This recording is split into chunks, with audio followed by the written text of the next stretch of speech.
મને પૂર્ણ વિશ્વાસ છે કે આ વિધાનસભાની ચૂંટણી અમે જંગી બહુમતી સાથે જીતશું।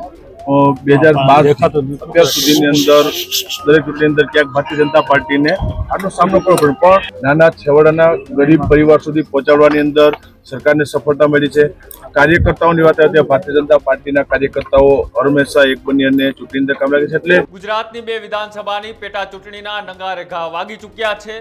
આજે ફોર્મ ભરવાની અંતિમ તારીખ હતી અને અંતિમ તારીખે ત્રણેય પાર્ટીના ઉમેદવારોના પત્તા ખુલી ગયા છે।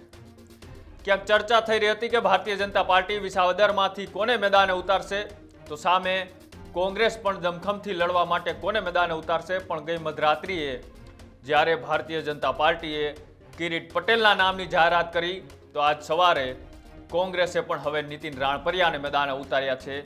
આ ખરાખરીના ટક્કરની વચ્ચે ગુજરાતના ભારતીય જનતા પાર્ટીના નેતાઓ પણ હવે વિસાવદરની અંદર ધામા નાખી રહ્યા છે। ત્યારે અચાનક આજે ફોર્મ ભરવાની અંતિમ તારીખે રાજ્યના મુખ્યમંત્રી ભૂપેન્દ્ર પટેલ પણ વિસાવદર પહોંચે છે અને રાજ્યના મુખ્યમંત્રી જો વિસાવદરની પેટા ચૂંટણીમાં કિરીટ પટેલના ફોર્મ ભરતી વખતે ઉપસ્થિત રહે તો એક આ સૂચક વાત કહી શકાય કે આ ચૂંટણી કેટલી મહત્વપૂર્ણ છે। નમસ્કાર, આપ જોઈ રહ્યા છો ન્યૂઝ રૂમ, આપની સાથે છું હું કૃણાલ આહિર।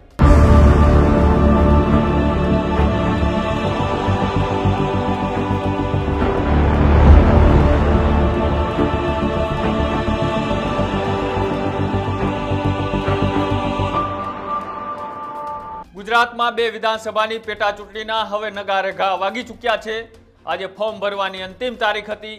વિસાવદરની અંદર સૌ કોઈની નજર હતી કે ભારતીય જનતા પાર્ટી, કોંગ્રેસ આમાંથી કોને મેદાને ઉતારશે। ત્યારે કાલે ગઈ મધરાત્રિએ ભારતીય જનતા પાર્ટીએ અંતે કિરીટ પટેલના નામની જાહેરાત કરી અને ત્યાંથી ભૂપત ભાયાણી હોય કે હર્ષદ રીબડિયા, આ તમામના પત્તા કપાઈ ગયા છે। ભારતીય જનતા પાર્ટી છે, જેમને પણ ટિકિટ આપે તેને જીતાડવા માટે સૌ કોઈ કાર્યકર્તાઓ હવે મેદાને ઉતરતા હોય છે, પણ રાજ્યના મુખ્યમંત્રી તાત્કાલિક વિસાવદર પહોંચી અને કિરીટ પટેલના ફોર્મ ભરતી વખતે ઉપસ્થિત રહે એટલે સૌ કોઈને એટલી તો ખબર પડે કે આ પેટા ચૂંટણી કેટલી મહત્વપૂર્ણ છે। ભારતીય જનતા પાર્ટી માટે આ સીટ એટલા માટે મહત્વની છે કેમ કે આ સીટ ઉપર હવે વર્ચસ્વની લડાઈ બની છે। આ એક સીટ જીતવાથી ના તો ભારતીય જનતા પાર્ટીની સરકારમાં કાંઈ મોટા ફેરફાર થવાના છે કે આ સીટ હારવાથી ના તો કોઈ સરકાર પડી જવાની છે, પણ આ સીટ એટલા માટે વર્ચસ્વની લડાઈ બની ગઈ છે કેમ કે જ્યારે ભૂપત ભાયાણી ભારતીય જનતા પાર્ટીમાં જોડાયા અને તેમ છતાંય એમની સાથે કમિટમેન્ટ હતું તેવા સૂત્રો દ્વારા માહિતી મળતી હતી, તેમ છતાંય ભારતીય જનતા પાર્ટીને દેખાણું કે ગોપાલ ઇટાલિયા સામે ભૂપત ભાયાણી જીતી શકે તેવા ઉમેદવાર નથી। એટલા માટે હવે જ્યારે કિરીટ પટેલે મેદાને ઉતાર્યા છે ત્યારે જ્યારે ફોર્મ ભરતી વખતે કયા એવા નેતાઓ દેખાણા એ કિરીટ પટેલની સાથે, એમાં ભૂપેન્દ્ર પટેલ હોય, જયેશ રાદડિયા હોય, ભૂપત ભાયાણી હોય, સાથે સાથે હર્ષદ રીબડિયા અને જૂનાગઢ જિલ્લાનું તમામ કાર્યકર્તાઓની ફોજ અત્યારે વિસાવદરમાં ઉતરી છે અને ફોર્મ ભરતી વખતે કેવા દ્રશ્યો સામે આવ્યા આવો એ પણ જોઈએ। ચૂંટણીને લઈને રાજ્યના મુખ્યમંત્રી ભૂપેન્દ્રભાઈ પટેલ છે, તેઓ પણ અત્યારે જોઈ શકે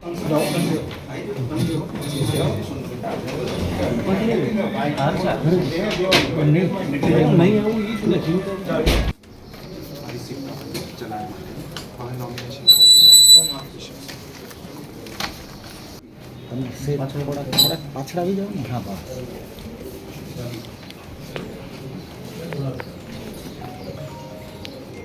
હા, બસ સાહેબ।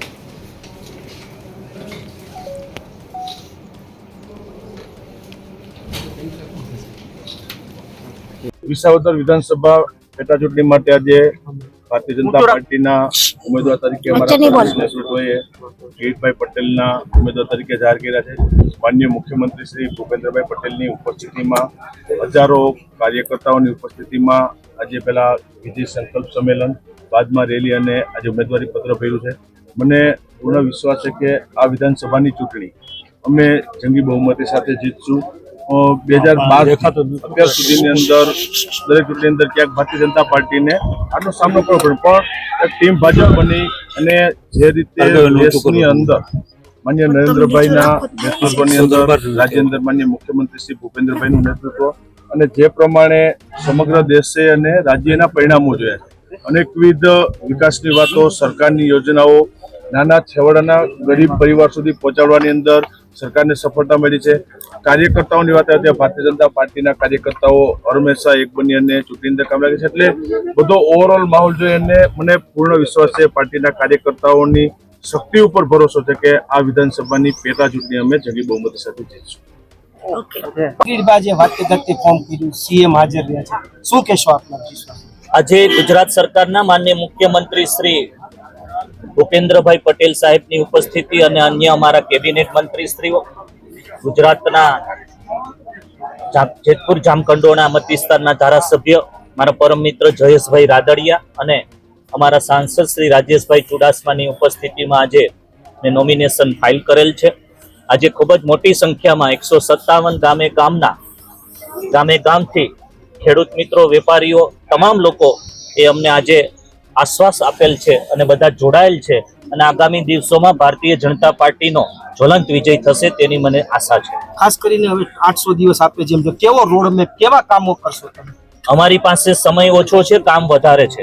2012 થી આ વિધાનસભા સીટમાં અમારું પ્રતિનિધિત્વ નહોતું અને અમને જનતા તક આપવાની જ છે.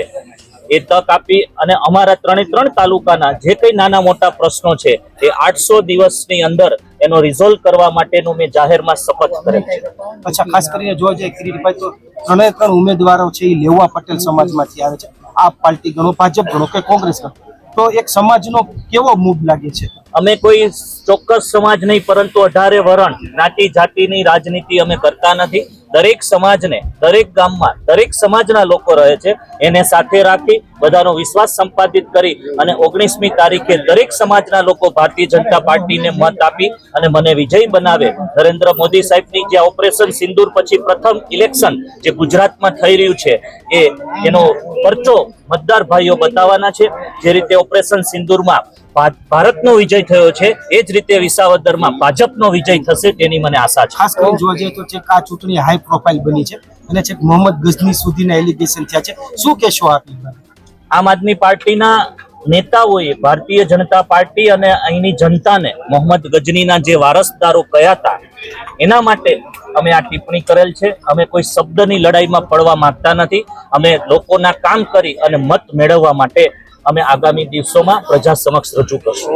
આજે 3 પાર્ટીના ઉમેદવારોએ વિધિવત રીતે ફોર્મ ભરી દીધી છે. પ્રચાર પ્રસારની શરૂઆત થઈ ગઈ છે. નેતાઓના પ્રચાર પણ શરૂ થઈ ગયા છે.